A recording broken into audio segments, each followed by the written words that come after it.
Ölkədə və dünyada baş verən ən son hadisələrdən xəbərdar olmaq üçün videonu bəyənib, kanala abunə olub, bizə dəstək ola bilərsiniz.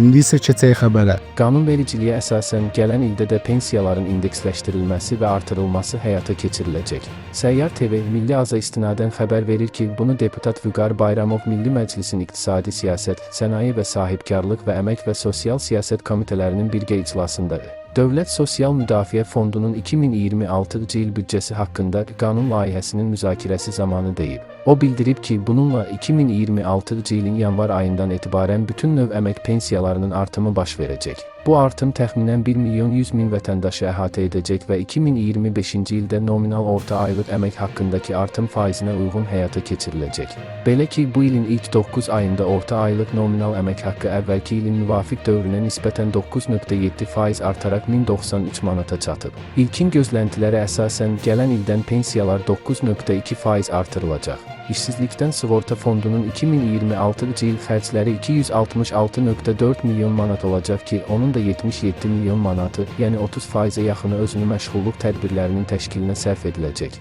İşsizliyə görə sığorta ödənişləri 28 milyon manat olacaq ki, bu da ümumi xərclərin 10.5%-i deməkdir. Göründüyü kimi, fondun vəsaitlərin əhəmiyyətli hissəsi işsizliyə görə sığorta ödənişlərindən kənar istiqamətlərə yönəldiləcək. Aktiv sosial proqramlara daha çox vəsait yönəltdiyini nəzərə alaraq fondun adının dəyişdirilməsi, məşğulluq və işsizlikdən sığorta fondu adlandırılması onun fəaliyyət istiqamətlərinə və eləcə də fəlsəfəsinə daha uyğun olardı. Gələn ehtiyac meyarının 300 manata çatdırılması gələn ildən sosial yardım məbləğinin artmasına səbəb olacaq. Yeni ehtiyac meyarının müəyyənləşdirilməsi ünvanlı sosial yardımın aylıq məbləğinin artırılması və müraciətin genişləndirilməsi baxımdan vacibdir. Bu kontekstdən ehtiyac meyarının artırılması ünvanlı sosial yardım proqramı çərçivəsində vətəndaşlarımızın aldığı yardım məbləğinin gələn ildən artmasına səbəb olacaq. Eyni zamanda, ehtiyac meyarı artırıldığı üçün daha çox ailə ünvanlı sosial yardıma müraciət edə biləcək. Hazırda 80.300 az təminatlı ailənin 353.300 üzvü ünvanlı dövlət sosial yardımı alır.